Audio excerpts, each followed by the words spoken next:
Hello children, welcome to your English class.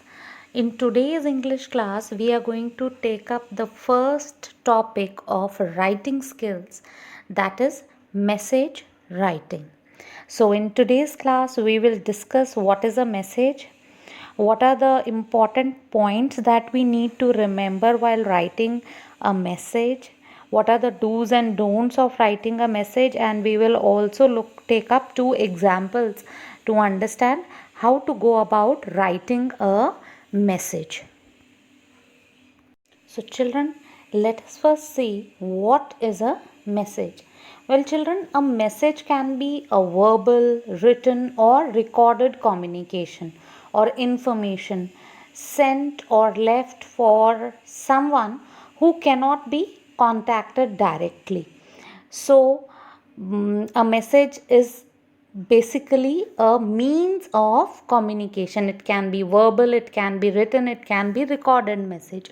But when we talk about message writing, we basically talk about a written message. So a message is a short piece of information that is written for someone to whom you are unable to speak directly for some reason. So let us see further how to go about writing a message. Children, while writing a message, we need to keep in mind some important points. So let us take a quick look at these points so that we can write an effective message.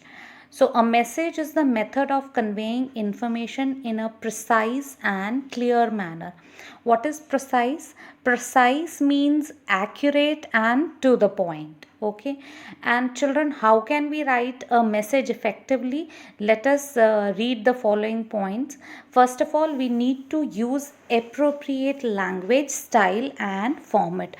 It is very important to write the message in the given format. We will be discussing about the format of the message in the next slide. And it can be written both in a formal and informal tone. One has to be really clear, brief and direct. That means we need to convey the exact idea of a message because we are conveying someone's information.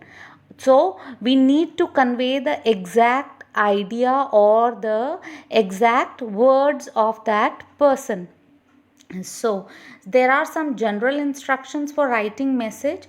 First of all, a message does not need an address. Well, as we write a letter or an email, we need first the email ID or address, but in a message we don't need any address to be mentioned.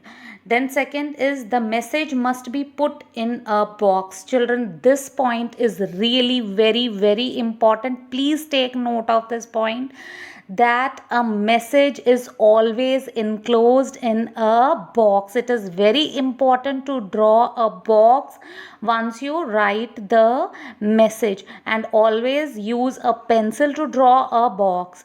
So please keep it in mind whenever you attempt the question of message writing in your exam or class test or any other assessment test.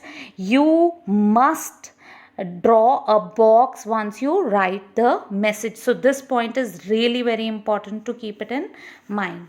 The key points are to be very brief and precise. As I told you, a message should be very short and to the point. It has to be to the point and very accurate. The message should not exceed the word limit. Basically, we are told to write a message of 40 words or at the maximum 50 words, but you should never exceed the word limit which is mentioned there in the question. Next is that a message should be written in reported speech. Children, you will learn about reported speech when you will go to the higher classes.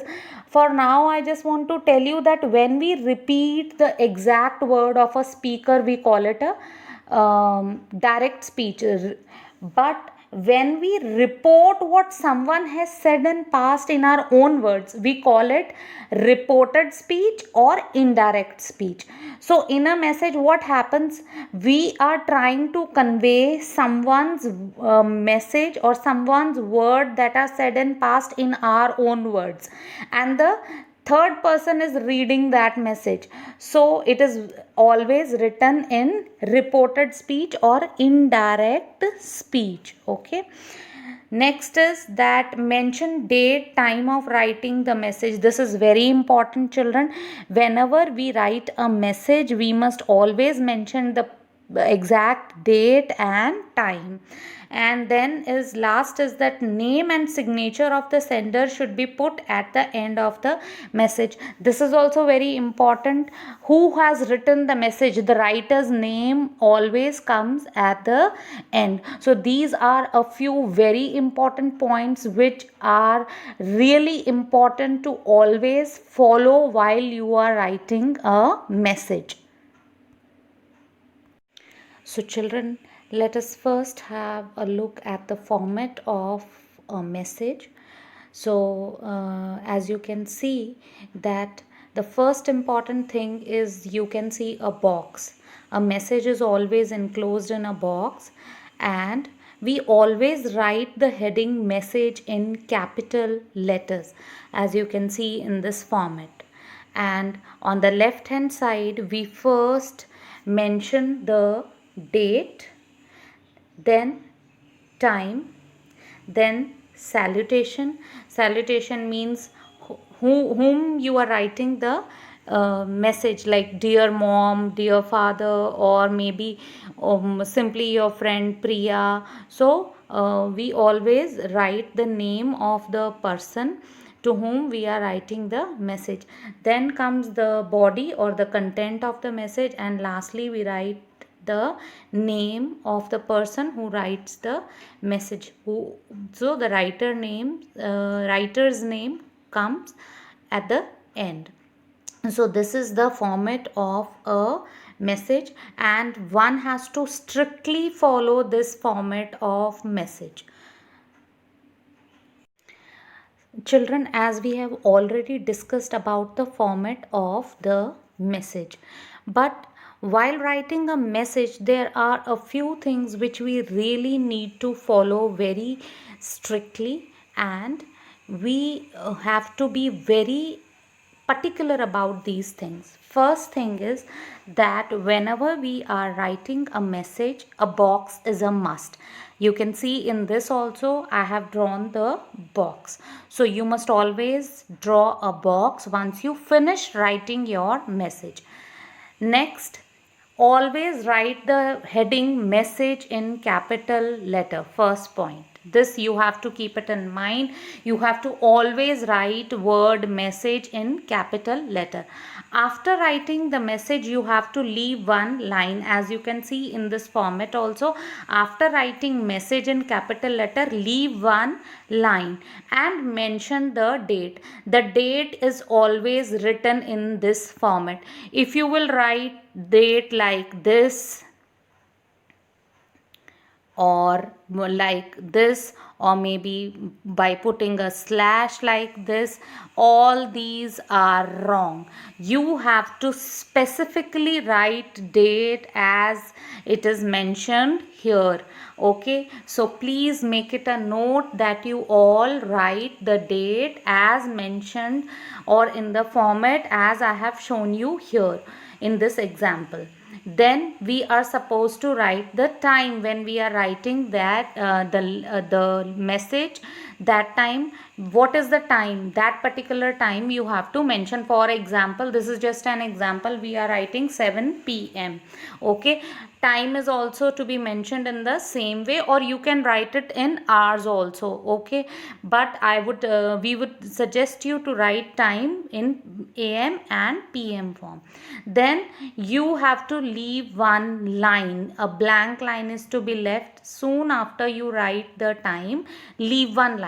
Okay, then we'll write the salutation. Salutation means the greeting like dear, respected. These are salutation. So when we are writing leaving a message, these words are very rarely used. Otherwise, you can just straight away write the name Priya, Ankur, whatever is there mentioned in the question. When you are writing to some elderly person, to your mother or father, you can write dear mom, dear dad, or something like that.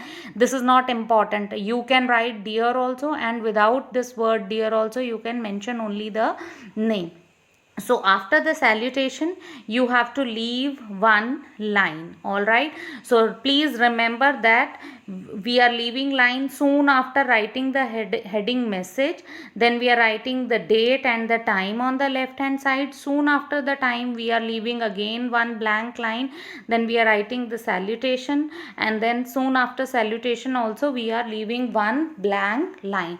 And then after leaving one line, we start with writing the content or the body of the message. So from here we will start writing the content of the message. Okay, and then leave a line. Once you write the message, leave a line, and then lastly write the name of the writer. The name of the person who is writing the message has to be mentioned after leaving a blank line. All right, so these things you all need to keep it in mind wherever we are leaving a line. After message heading, we leave one line, then we write the date, then we write the time, then again we leave a line, we write salutation, then again we leave a line, then we write the whole message, then again we leave a line, and lastly we mention the writer's name. We enclose the message in a box, and we must always keep in mind the word limit. So these things are really important for you all to follow while you are writing a message. So children, as you all are now aware of the rules of writing a message, let us take up a few examples for a better understanding how to go about writing a message. So I'm going to read out the question for you. Your mother is not at home. Her cousin Anita Masi suddenly comes home. You call your mother, but her phone is unreachable. You have to leave for your swimming class. Leave a message for your mother. Now let's see how to write the message for this particular question. Now first of all, children, we are supposed to give the heading message, that also in capital letters. Okay, then on the left hand side we'll first mention the date. And children, please see the format of the date. You don't have to write the date with th form or maybe a hyphen or a slash. Please do write the date as it is given in this solved example. Then we are going to mention the timing, that is 10:30 a.m. Leave a line and write dear mother, because we are going to write this message for our mother. So Isha, let us assume the name Isha as it is not mentioned in the question. But children, if you will attempt a question in a test, the writer's name and the recipient name, everything will be mentioned. Even the word limit will also be given. This question was not a very formal one, so it is just for practice sake. So let's assume the name of the writer is Isha. Okay, and Isha is going to address to her mother. So what are we going to write in the salutation? Dear mother. All right, so when we use salutation as dear, when we address somebody who is very close to us, maybe, you know, or is known to us, dear friend or dear brother or dear mother, you have to see. But if somebody is unknown to you, what salutation you can use? Like a formal one, Mr. Grover or Mrs. Patani, anything like this. So you have to see what type of message you are writing. All right, so here we are going to address as dear mother. Let us read the body or the content of the message. Anita aunt. I'm not using the word Masi here because that is not very appropriate as per English language. Anita aunt had come home. She wanted to meet you. Full stop. I called you, but your phone was unreachable. Full stop. Please call her up as soon as you reach home. I am going for swimming classes. Full stop. Leave one line. Isha. Isha is the person who writes this letter for her mother. Alright. So children, this is the way you have to write the message. Alright. So you have to be very particular about a few things. Don't forget to put your message in a box. Once you finish writing your message, it is very necessary to put the message in the box. All right, so you can see that I have also drawn a box here for the message. So you have to do the message in the same way, and I hope now you will be able to write a message properly. So let's take up another example, children. Sometimes the question of message writing comes in the form of a conversation. So let us read this telephonic conversation and try to understand how to write a message for such type of formal telephonic conversation. So I'm going to read the question for you. Koel called Mrs. Grover, a furniture shop owner. Since she was not available, her assistant Vidhi answered. So Koel is the person who makes a call to Mrs. Grover. Who is Mrs. Grover? She is a furniture shop owner. But at that moment when the call was made by Koel, Mrs. Grover was not present at the shop. So her assistant Vidhi received the call. Now let us see what happened. The following is a conversation between Koel and Vidhi. As Vidhi was going out immediately afterwards, she left a message for Mrs. Grover. Now Vidhi also has to leave somewhere immediately after she receives the call. So she has to leave a message for Mrs. Grover. What is a conversation? A conversation is a talk between two people. So following is the conversation between Vidhi and Koel. Now let me read the conversation and write a message. Put your message in a box. Okay. Koel, hello, is that Grand Furnitures? Vidhi, yes. Koel, could I speak to Mrs. Grover? Vidhi, I am afraid she is not here at the moment. Koel, when will she be back? Vidhi, not before 6 in the evening. Can I take a message for her? Koel, yes. Could you tell her that she has to deliver the furniture ordered by me for my new house only on the 20th August and not on 14th August. Ask her to keep it ready by 9 a.m. on the 20th of August. I'll be sending a pickup van, and so she does not have to arrange for the same. Vidhi, okay, I will inform her. Koel, thank you. So children, this was the conversation between Koel and Vidhi, the telephonic conversation. Now to write this telephonic conversation into a message is whose duty? It is Vidhi's duty, because she is going to drop a message for Mrs. Grover as she has to leave immediately. So let us see how Vidhi is going to write this message for Mrs. Grover. Now children, when we are writing a message for someone, we have to be very particular to mention the important message, that is the important point said by the speaker. Okay, this is very important. Secondly, we cannot add any information from our own.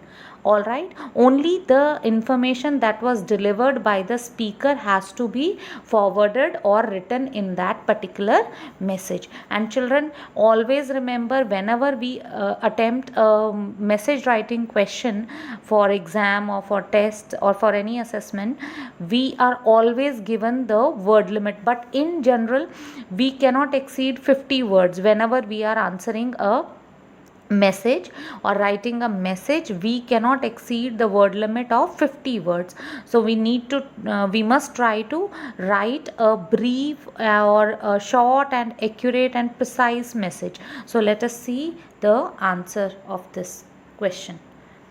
So children, first thing is that we are going to write the heading first of all, that also in capital letter. The word message is to be mentioned. Then on the left hand side, for after writing the message, leave one line, the heading message, and then soon after that please leave one line, mention the date 26 May 2020, the same format has to be followed. Then the time 10:30 a.m. Again leave one line, and then whom are we going to write the message? Mrs. Grover. Okay, Vidhi is writing message for Mrs. Grover. So we will write Mrs. Grover. Now why we have written the salutation Mrs.? Because this is a formal type of letter. So we will not use the salutation as dear. Okay, dear salutation is used when you are known to someone or very close relationship is there with that person. So because this was a formal conversation, so we are going to write it for Mrs. Grover, and after Mrs. Abbreviation we will put a dot. Okay, so Mrs. Grover, then leave one line. Coyle called up to inform you that the furniture ordered by her for her new house should be delivered on 20th August and not on 14th August. She wants the furniture to be ready by 9 a.m. on 20th August. She would be sending a van to pick up. Full stop. Leave one line. Vidhi. So children, as you have seen in this example that Vidhi very beautifully has written this message, and she has mentioned all the important points that was said by Coyle. Okay, first thing, Coyle ordered for furniture, okay, for her new house. This she has mentioned. Then secondly, she has mentioned that the furniture is to be delivered on 20th August and not on 14th August. Okay. Then she has also mentioned that she wants the furniture or her order to be ready by 9 a.m. on 20th August, and that Coyle will be sending a pickup van for the furniture. So all the important points Vidhi has mentioned in this message, and very importantly that after finishing your message, once you finish writing your message, you have to put the message in the box. This is very, very important. So children, I hope with these two examples at least the basics of message writing is clear to you all. Children, we need to practice more, because writing skill is such a thing that the more you will practice, the more you will become perfect in this writing skills. So I wish you all the best. I hope this video was really beneficial for you people, or was helpful for you all to understand this concept. And thank you very much for your listening. Thank you.